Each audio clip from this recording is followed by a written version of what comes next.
I am in a cabin in the woods, and I've been here for a bit over 24 hours now. I want to say, yeah, probably 30 hours.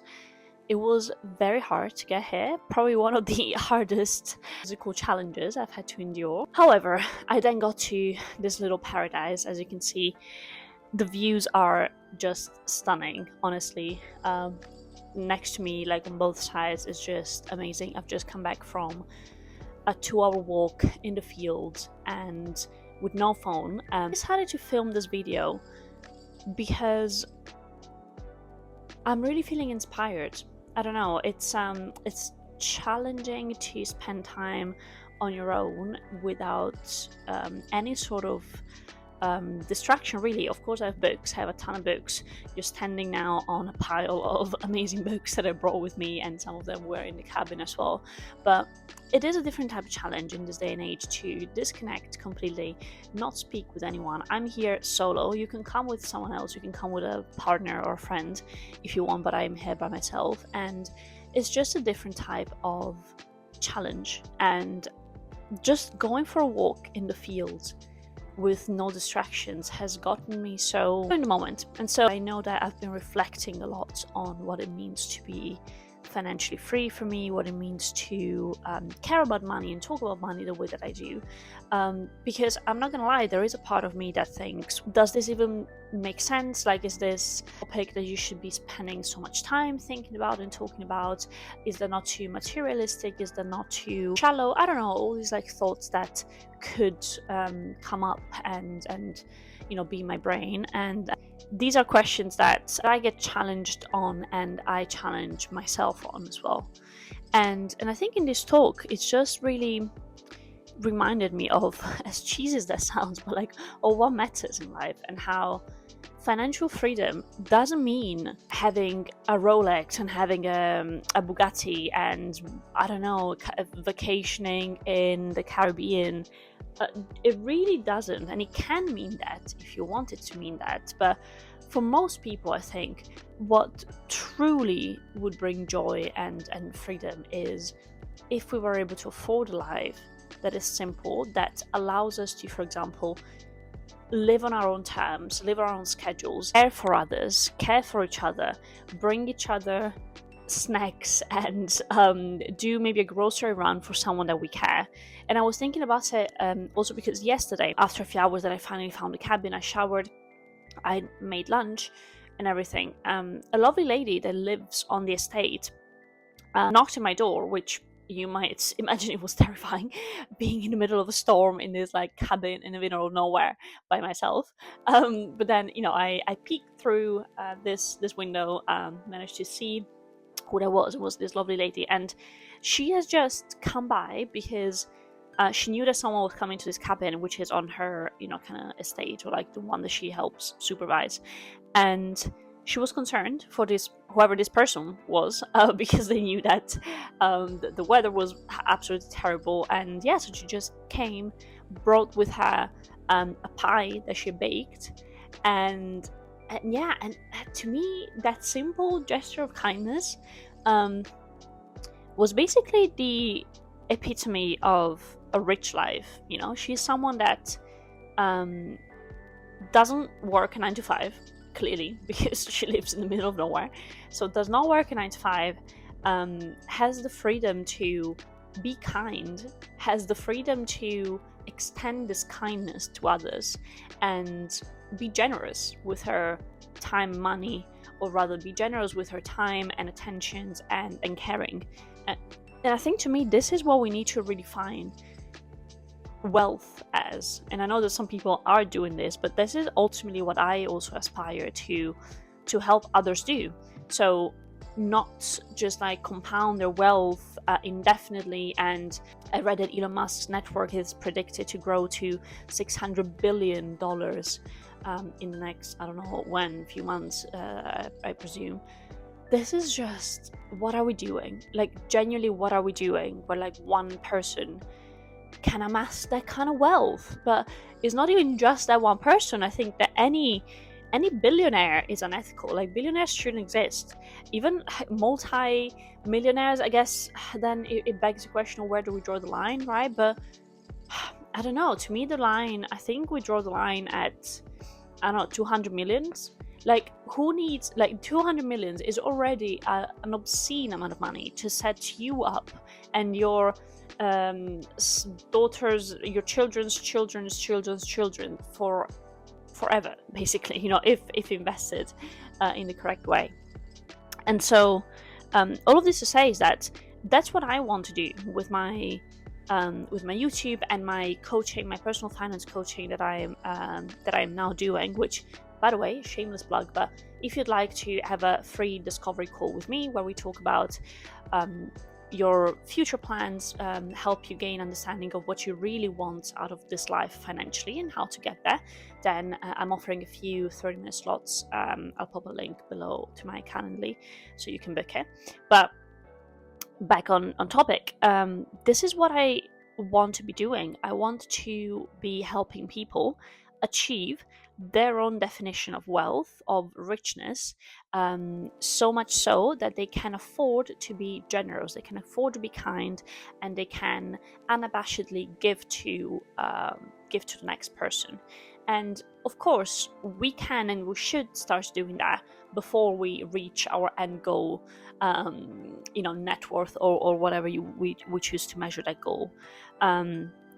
But I'm talking here about where you don't even have to think twice, about giving back to others, where you and you can afford to do that extravagantly. I'm talking about wanting to take your mom, your dad, your sister, whoever, on holiday, all expenses paid, to Jamaica. I don't know, I'm just making it up, right? But it's these kinds of things that, sure, you can do a small kindness, and we should all be injecting more kindness into our days and into our lives.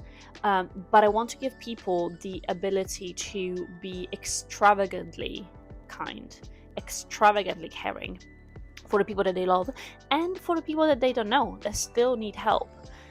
Because that's also that's the rub, right? Being able to help not only people that you have a personal investment in or personal relationship, but also the people that are objectively in a tougher situation than we are, and we will never meet, so without that personal relation. So it's just some thoughts that I've been having, some ponderings I've been doing here in my lovely cabin. And I think we all need to be doing this, retreating away from social media, away from the chaos of day-to-day life, and just reflect on what our values are. What do we care about? What do we stand for? And why are we doing what we're doing? And for me, this was massively refreshing. It was a way to gain more conviction into what I'm doing and kind of like redefine even the purpose of why I'm doing it.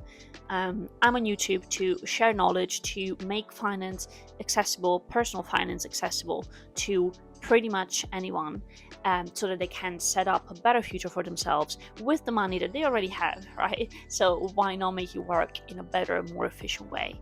Why not demystify, destigmatize all the topics and jargon that gets thrown around when we talk about money? And I take that to the next level with my one-on-one coaching. I'm developing this framework, which is pretty much finalized now, always tweaking it, but I feel very confident about it at the moment, which is the 3 Fs. And it kind of takes you through the future you, starting with the first F, which is the future. So really getting super clear on what are the goals that you want to achieve. What does a rich life mean to you? What are some shorter and longer term goals that you really care about and want to work towards? Then we move to the second F, which is the foundations. So getting very detailed on the main asset classes that are out there. For example, what portfolio configuration you should be taken and approaching and considering based on the future goals that we have established in the previous session or two. The second phase is all about portfolio location, understanding different assets, what they're for and for what reason. Things like different accounts as well. Like I specialize in UK taxation and UK systems, so things like ISAs, SIPs, pension schemes for your employer, etc. But all about that jazz, so the foundations of the system. And then the third F is fun. So basically, how do we make it fun so that it's sustainable for you to keep doing it beyond our collaboration?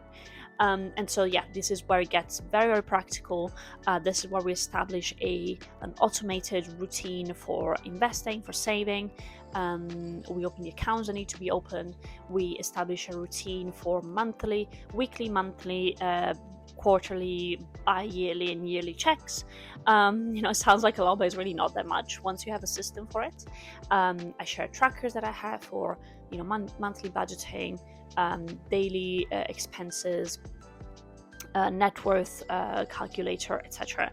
And so, yeah, it's really all about setting up in a fun way that it's sustainable and makes it so that you can continue reaching your goals beyond the collaboration that we've established. So yeah, just these reflections have really done me good. I think it's going to become a non-negotiable for me to come to a cabin like this at least once a year. Unplug, shout out to you if you want to sponsor me. If you want to give me a discount, I would love it. And it's just so precious. And this is the thing, to me, this is not cheap, right? Like, I probably spent £500 for 3 nights, which turned into 2 because I couldn't make it at the first night. But can you put a number? Can you put a value to this sense of clarity and purpose that I'm now walking away with? Not really. You can't do that, I think, at least in my opinion. And I understand that I'm in a very privileged position where I can afford to give myself a gift, because it's also my 30th birthday, right? So it's I know it's a bigger gift, but I think I deserve it. But I can afford to give myself this £100+ gift. And I know that not everyone can, but it's all about understanding what are the things that really matter to you, and then creating a system around it that makes it so that it's achievable and attainable for you to go after it. So this was it. These were my ponderings for the day. I'm gonna go back to being fully offline.